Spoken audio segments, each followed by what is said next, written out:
Willkommen zu Frequent Traveler TV, heute wieder mit einer frisch gepressten Sendung für euch hier aus Tallinn. Das Wetter leider diesig, aber so ist das natürlich hier im Herbst. Themen, die wir für euch vorbereitet haben, sind 100 Bombendrohungen in Vistara Land bzw. India Land. Das ist unglaublich, was da passiert. Jetzt hat Etihad auch bekannt gegeben, dass sie mit einem 321 LR nach Düsseldorf fliegen, dafür aber ganzjährig. Dann gibt es immer wieder Streit. Darf man als Passagier in der Business Class die First Class Toilette benutzen? Darf man als Economy Class Passagier die Business Class Toilette im Narrow Body benutzen oder besuchen? Oder in den USA ist es ja noch krasser, da gibt es ja keine Business, sondern nur eine First. Heißt also, darf ein Economy Passagier in einem Airbus A321 oder sowas nach vorne in die First Class quasi auf die Pipi-Box? Macht das Sinn oder nicht? Auch weiter gibt es Neuigkeiten von Lufthansa und Israel.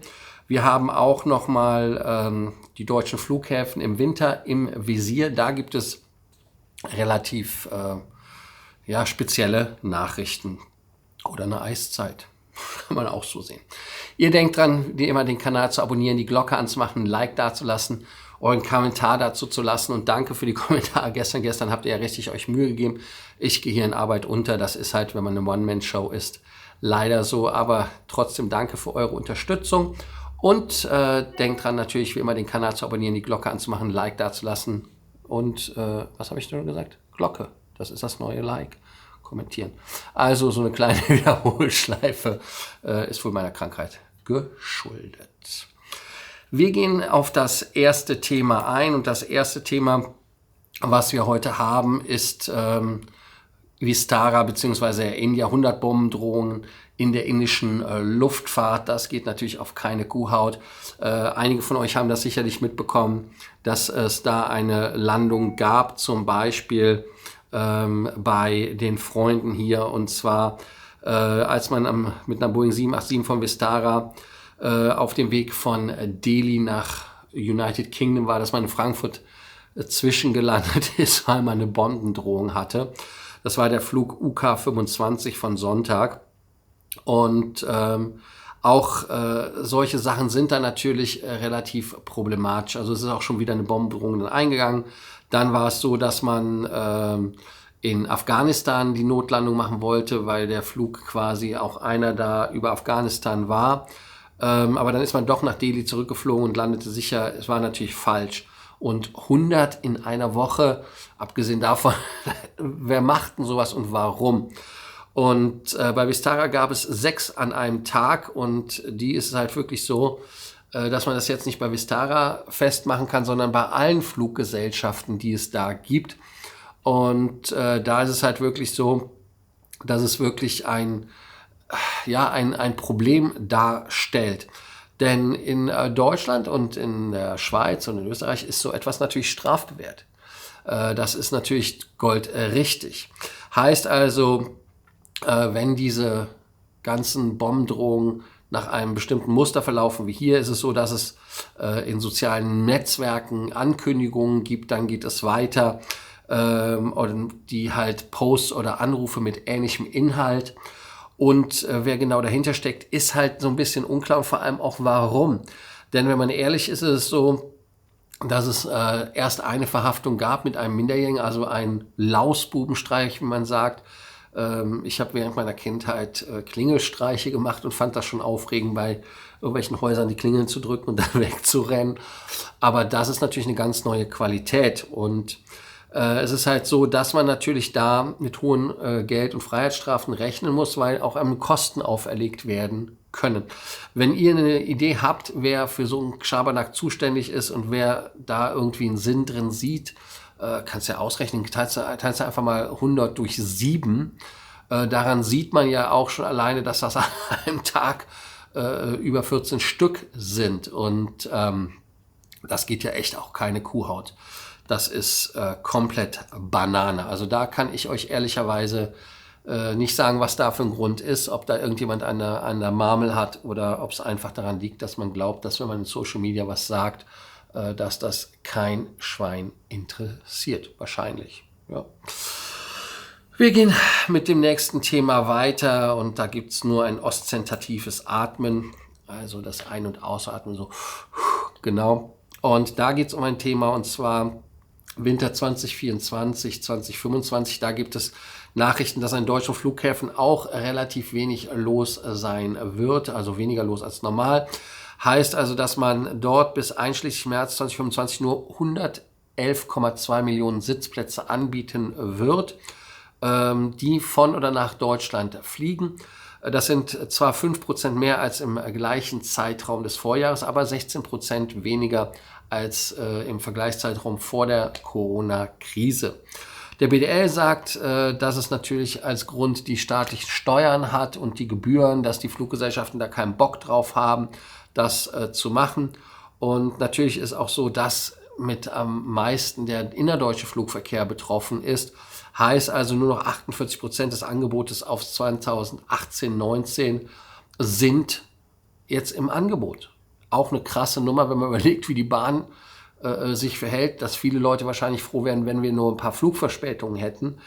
Und weiter ist das so, dass am deutlichsten das mit Memmingen ist. Warum? Weil da natürlich Ryanair ist und war. Und die haben natürlich gesagt, okay, dass es dort da ein Wachstum gibt. Heißt also, bei den Flughäfen, Regionalflughäfen, die halt Ryanair haben, da gibt es halt diesen Zuwachs. Also einen entgegengesetzten Trend, die das deutlich zeigen. Memmingen ist bei 208%, wenn ich das richtig im Kopf habe, 206%, doppelt so viel wie vor der Pandemie. Karlsruhe Baden 150, Weze mit 141%. Und Dresden hat aber 45%, nur Stuttgart 66%, Berlin, Düsseldorf beide 68%. Also daran seht ihr, dass da wesentlich weniger los ist. Und interessant ist auch, dass das natürlich ein Problem sein kann, dass Flüge nach Russland oder in die Ukraine wegfallen. Aber ich glaube, 48% innerdeutsche Flüge zeigt dann schon ganz klar, wo der Hammer hängt und was dann da los ist. Ihr könnt ja mal antworten und schreiben, was ihr dazu denkt. Eure Meinung ist wie immer wichtig.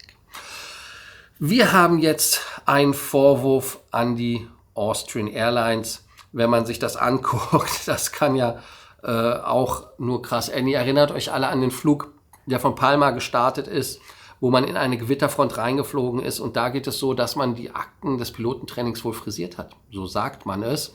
Die Staatsanwaltschaft wälzt natürlich die Unterlagen und Austrian Airlines sagt, das wäre Verleumdung und wittert da irgendwie etwas, die böse Konkurrenz oder was auch immer, ich weiß es nicht. Und wenn man sich den 320er anguckt, ist das schon eindrucksvoll, wie vorne das Radom weggeballert ist und aber auch vor allem das Fenster, wo du gar nicht mehr rausgucken kannst, die Fenster aus dem Cockpit. Und da ist es so, dass der Pilot gegenüber Sachverständigen da einen brisanten Vorwurf gemacht hat gegen die Verantwortlichen. Und zwar ist es so, dass dieser ein Ermittlungsverfahren von der Staatsanwaltschaft, wie heißen die hier, im Kurier ist das gestanden, Korneuburg, Österreich, gerade gelernt. Und da ist es halt so, die Lufthansa-Tochter habe das unternehmensinterne Dokumentationssystem für Schulung dahingehend manipuliert, dass tatsächlich nicht durchgeführte Schulungen im Personalakt als absolviert erscheinen. Und das ist natürlich etwas, was klar an dem Sicherheitsverständnis, der Sicherheitskultur bei der Lufthansa-Gruppe oder aber auch der Austrian Airlines, die ja eigentlich in unseren Augen eine hohe Sicherheitskultur haben, sehr, sehr stark dran kratzt. Und das trainingsbedingte Engpässe bei der Berederung zu vermeiden, zitiert das Zeitung weiter, die Staatsanwaltschaft. Das heißt also, man hat es gemacht, damit halt die Piloten fliegen können. Und das ist natürlich dann unbedingt ein Thema. Auch ist es so, dass die regelmäßige Auffrischung zur Funktion des Veteranradars und die Frage, ob Austrian Airlines Piloten das Trainingsmaterial, was man dazu braucht, auch wirklich bekommen haben, das zur Verfügung hatten, um sich daran dann auszubilden. Und es gab in der Sache Selbstanzeigen von Piloten. Das macht man ja nur, wenn man wirklich ein Problem hat, wo man denkt, hey, da könnte was im Argen liegen. Und die liegen der Information der Nachrichtenagentur APA, der zuständigen Aufsichtsbehörde, Ausfuhrkontroll. Allerdings, die haben das nicht. Also das heißt, die Aufsichtsbehörde hat es nicht, aber die Staatsanwaltschaft hat da Selbstanzeigen. Austrian Airlines sagt, das kann so nicht sein, hat inzwischen die angeforderten Schulungsnachweise zur Prüfung übermittelt und will halt sich juristisch dagegen wehren, wenn die Leute sowas dort sagen, was in ihren Augen nicht stimmt. Und wir weisen diese Themen im Raum stehenden und von einer anonymen Person eingebrachten Anschuldigungen auf das Schärfste zurück. Da bin ich mal gespannt, was passiert. Und ehrlicherweise ist es ja so, dass es so ist, dass man natürlich natürlich sagen kann, bevor es Wetterradar gab, haben die Leute sich ja auch von Gewitterzellen ferngehalten. Und man sieht ja so Gewitterzellen. Ja, ist halt auch so. Und das ist natürlich halt das Problem. Und wenn man das halt wirklich guckt, dann ist das so schwierig. Ne? Also wenn man dann solche Sachen hört wie, ich musste ins Gewitter fliegen, weil ich keine Einweisung ins Wetterradar hatte. Das ist so halt die Kurzfassung, wenn man das andere so überlegt. Kann auch Selbstschutz sein, ist also ein schwieriges Thema. Ganz so einfach ist es dann leider nicht, aber es lässt halt einen üblen Geschmack, muss man sagen. Oder was haltet ihr davon? Weiter geht es dann mit dem Thema Etihad. Etihad als Etihad Platinum muss ich euch sagen, auch eigentlich eine Fluggesellschaft, die ich mag. Die fliegen ab Winter 25, 26 täglich mit einem Airbus 321 LR, also Long Range, nach Düsseldorf. Kann man sich jetzt nicht so großartig gegen wehren, weil auf der anderen Seite fliegt ja auch Eurowings ab Stuttgart oder aber auch Berlin mit einer 321er oder 320er Bude nach Dubai. Ist ja ähnlich. Und da ist es halt natürlich so, dass man die Boeing 787 dann doch vermisst bei solchen Sachen. Und ab 1. Oktober ist es halt so, dass man halt die Wochenfrequenz dort verdichtet bei Etihad. Und die Werbung, hätte ich fast gesagt, von der 787 ist dann nutzlos, weil man dann in der 321 LR landet. Und da ist natürlich die Frage, was ist euch lieber? Ist es euch lieber, dass man dort mit einem Flieger fliegt oder sagt, naja, nun gut, 787 war schon schöner. Also deshalb die Frage des Tages zu diesem Thema. Und zwar, wie findet ihr das immer mehr Langstrecken mit 321 LR oder auch in Zukunft mit dem XLR geflogen werden? Da könnt ihr schon mal rege kommentieren. Wir haben ein Thema, das auch immer wieder für, ich nenne es jetzt mal, Verspannung oder auch Spannung sorgen kann, je nachdem, auf welcher Seite man ist. Und zwar ist es so, dass United, wenn man halt als 1K dort geflogen ist bei United, das heißt man nach 100.000 Meilen, heißt so, dass es dort halt wirklich noch ein Charakter, also dann gibt es nochmal dieses 1P oder 2P oder so weiter. Und dann natürlich den Emeritus, das war 3P, das sind dann halt je nachdem, wie oft man den Status halt hatte. Und einer dieser Passagiere, also ein 1K, oder bei uns wäre es halt ein doppelter Senator, würde ich so mal sagen, der hat da irgendwie so einen Ausfall gehabt, weil er einen Economy-Sitzplatz hatte und auch Economy nur bezahlt hatte und dann aber das die First-Class-Toilette benutzen wollte. Und da geht es halt wirklich um so einen Narrow-Body 321, 320. Ne? Und da ist es halt so, dass er gesagt hat, dass er dort von der Reihe 10 die Toilette aufgesucht hat. Aber als man ihm dann sagt, kommst nicht rein, ist er halt so ein bisschen, im Englischen sagt man, bonkers. Ne?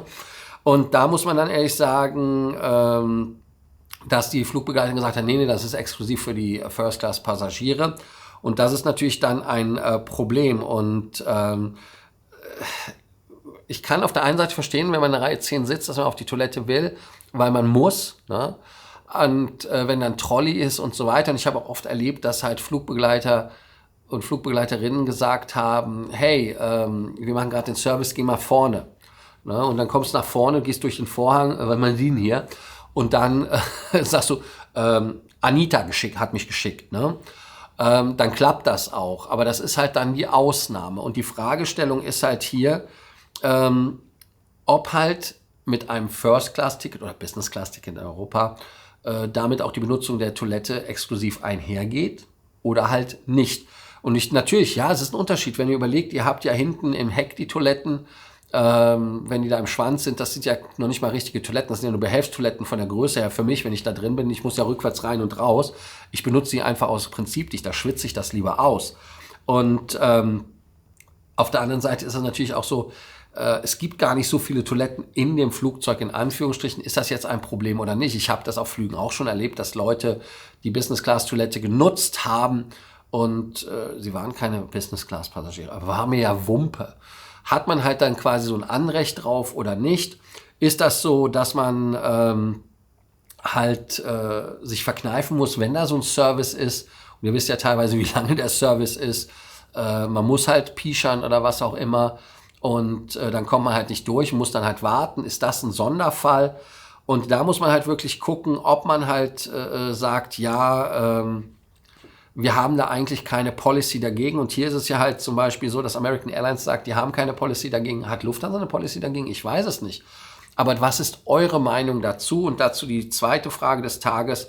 Dürfen Economy-Passagiere die Business-Class-Toiletten oder aber die First-Class-Toiletten benutzen oder nicht eurer Meinung nach? Da bin ich mal wirklich gespannt, was ihr dazu sagt. Und ich würde das vielleicht begrenzen auf die Passagiere der Narrowbodies, also auf der Kurzstreckenflugzeuge. Wir haben das letzte Thema. Das letzte Thema ist Tel Aviv und Lufthansa oder wie man im Französischen sagt, C'est la vie. Und da ist es halt so, dass die Lufthansa den Flugstopp nach Israel verlängert aufgrund der Ereignisse, die dort sind. Und da ist es halt so, dass man bis einschließlich 10. November auch die Fluggesellschaften der Lufthansa Group, Lufthansa selber, also Mainline, Swiss, aber auch Austrian und natürlich Brussels, Swiss hatte ich hier genannt, auch nicht nach Tel Aviv schickt.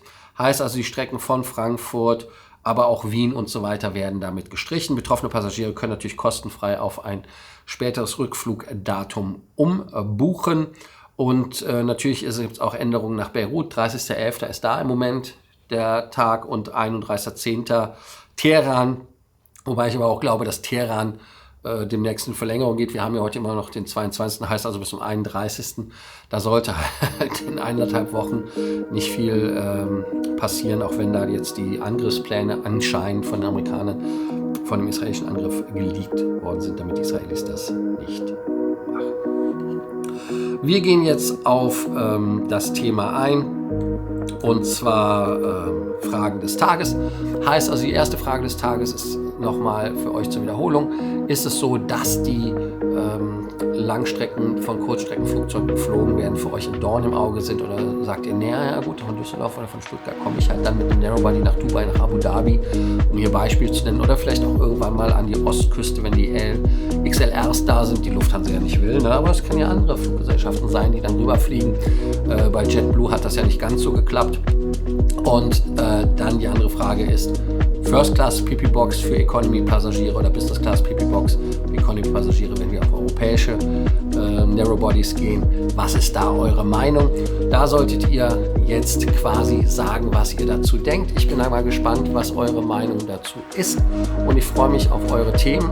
Ich muss gucken, dass mein Notebook nicht runterfällt. Einmal ordentlich hinstellen. Ich hoffe, dass der Stich hier so gülden ist. Der Lampenschirm ist ja auch gülden. Mal gucken, wie das Bild wird. Und macht dann mal Post-Production. Und ich freue mich, wenn ihr morgen wieder dabei seid. Den Kanal abonniert, die Glocke anmacht, ein Like da lasst. Und ich höre auf zu labern, wenn ihr die Glocke anmacht, damit ihr auch wisst, wann ich online gehe. Und gebe für euch jetzt den Abspann. Natürlich kein trauriges Video aus Italien. Also bis dann.